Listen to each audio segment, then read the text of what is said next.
Hi everybody. So this is Chastity Chyld and I'm back and I want to get into this issue, what is timeshare fraud, timeshare scandal. I'm sure many of us have been aware of the fact that when you're traveling, oftentimes they'll try to invite you into a timeshare presentation.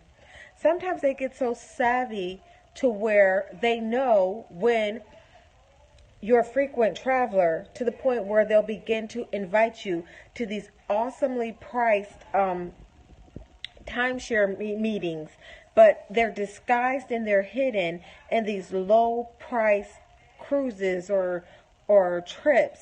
Sometimes they're to Florida, sometimes they're all the way in Mexico.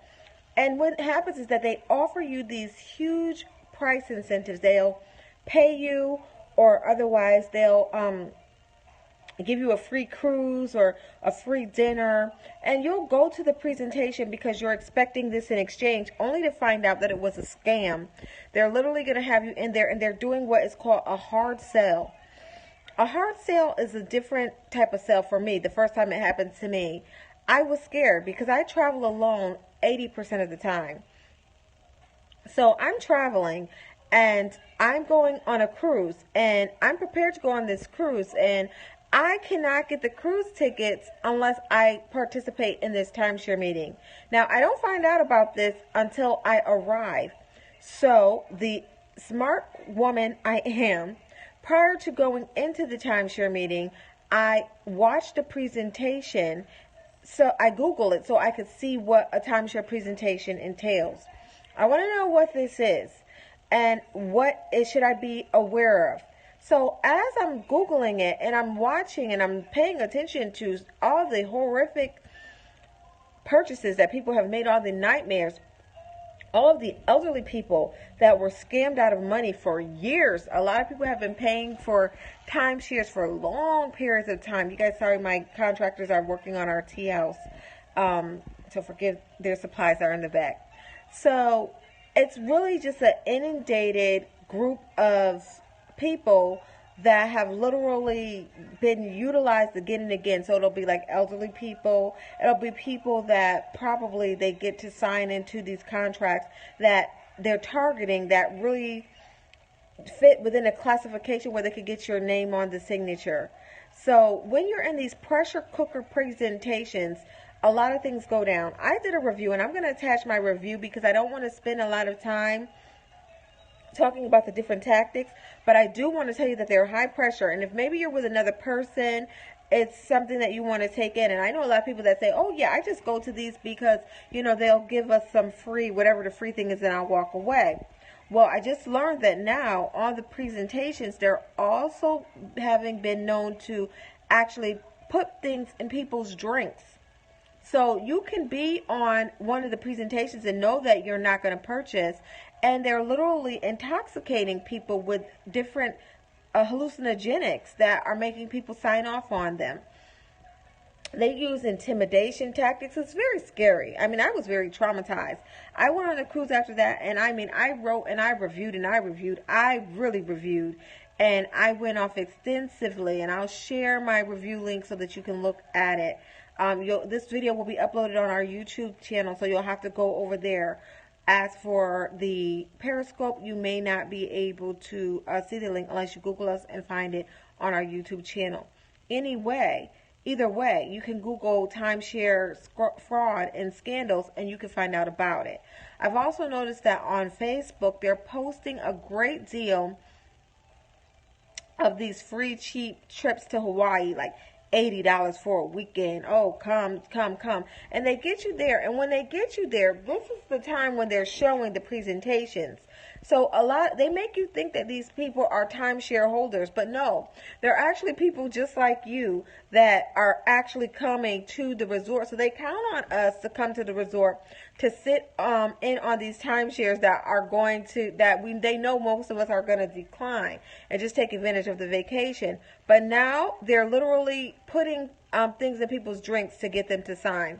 So you have loads of grandparents, you have loads of people that just were misinformed that have been forced into signing off on these timeshares that are now stuck with the stress of having to get rid of them.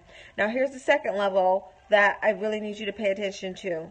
Now, after you've got locked into the timeshare, you have the timeshare, you have them again coming to pray. So they're now trying to come and prey on people that have taken these timeshares. They're preying on them now as telling them that they could get them out of the timeshare. So now, because they know that they've got you in and they know that they're exposed in this sense, now they're coming in another nuance where they're coming in and telling you that they could get you out of the timeshare.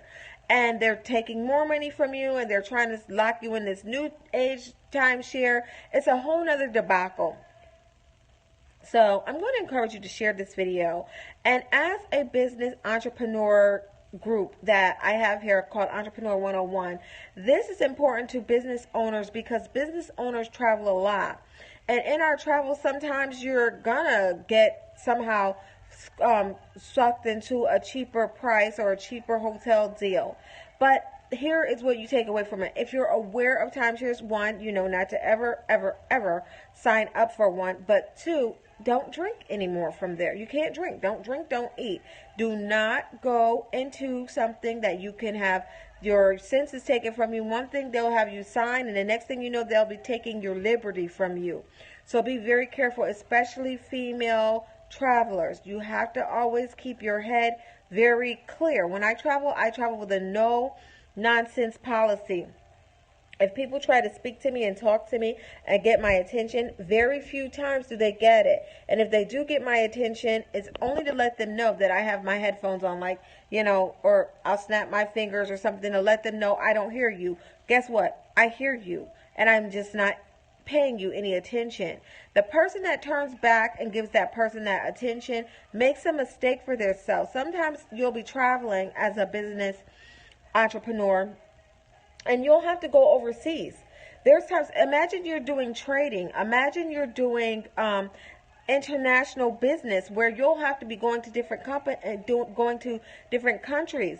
You have to keep your head alert and sharp because sometimes when you're in these different countries, you will find that there are things that sound too good to be true. And you may get it. It may be, well, yeah, we'll pay you $450. We'll give you a free hotel night or whatever. But you'll find that the headache that it took to get it was not worth it. So you have to always travel smart. And even gentlemen, you have to be careful because a lot of these women are selling their bodies overseas and even here. So you have to be very careful because a lot of them are carrying a lot of illnesses and diseases. And they're also recording you so that they can scam you going further, not into blackmail. So as a business owner, you have to be careful. Don't think, oh, I got business privilege. Yeah, I can travel here and I can do this here and I can travel there. What happens in Vegas stays in Vegas. No. They have hotel cameras set up and they have people that watch you. And that day when your career can really take off and you need to stand behind the ethic and the morality and the integrity that you represent to get your product across is the day when those videos seem to pop up. So you'd be surprised. Sometimes people will hold on to things and wait until the cool of the evening, as my cousin Sean always says. And that is when they bring those documents and those things begin to surface. So you have to travel with a smart, keen awareness of everyone around you. If you think you're smart and you're going to take advantage of the timeshares, because I was going to be one where I was like, hey, next time I'm going to take advantage. But then I found out, because I continue to keep myself educated, that they're now putting drinks, things in people's drinks. The most saddest part about these timeshares is that they are molesting the elderly. And the elderly are the ones who are doing most of the traveling. Food for thought. Today, in the age of traveling, let me take a sip of tea, you guys. Give me 1 second, okay? You guys got your tea? I am the owner and founder of Tea with the Northern Duchess, so everywhere I go, there's a little moment of tea. Did you guys miss me? I missed you. As you guys know, I am pre-med, so I had to finish up, and I have 5 days before I actually go back into another class, but there's some time here for me to catch up on some of my work, so I'm going to do it. So Again, they attack the elderly. They're very aggressive. So when you want to make a decision concerning traveling, here is why timeshares are obsolete, and then I'm going to head out, okay? Timeshares are more of an obsolete option in 2018 because of, I'll just say three businesses: Airbnb, Lyft, and Uber. Okay, and let's not Southwest, one more. Okay, Spirit Airline. Okay, I was at 5. Okay, so now when you Amtrak. Okay, Amtrak is pretty classy. I took Amtrak to New Orleans for $28 from Mississippi, back and forth the other day, and I loved it. Okay, it was very relaxing. They let me on in advance. It was just a time for me to relax and literally take out some pen and paper and get ahead of the things I had to do. And I was able to do that while I was in school this summer. So I was able to take Amtrak while in school, and boarding wasn't overly inundated. Traveling wasn't overly inundated. But what was beneficial was the fact that I arrived and it was comfortable and it was a beautiful view. And then when I got there, I was able to do what I had to do, and then I was able, when I traveled back, again, to have that beautiful platform on to do my work. I would not advise you to count on Wi-Fi. However, just download whatever you're watching, and if you plan on writing or reading, count on that. Print out any reference materials that you need if you want to do any paperwork before boarding. And again, as I said, that is the reason why we need not go back into the day and age of timeshare. And if this is not beneficial to you, I'm sure it will be to someone else. So please pay it forward. Share it with your elderly aunt, your elderly uncle, your grandmother, your mother. Just make sure that you are aware and alerted. The Bible says, the scriptures say, he who lacks knowledge, ask for it, and the Lord will give it to you liberally, unabraded, without measure. So if you're traveling, always ask for Lady Wisdom to meet you on that journey, because we have to be very sharp and smart, and our wits need to be around us and in front of us, before us, and even behind us in this day and age.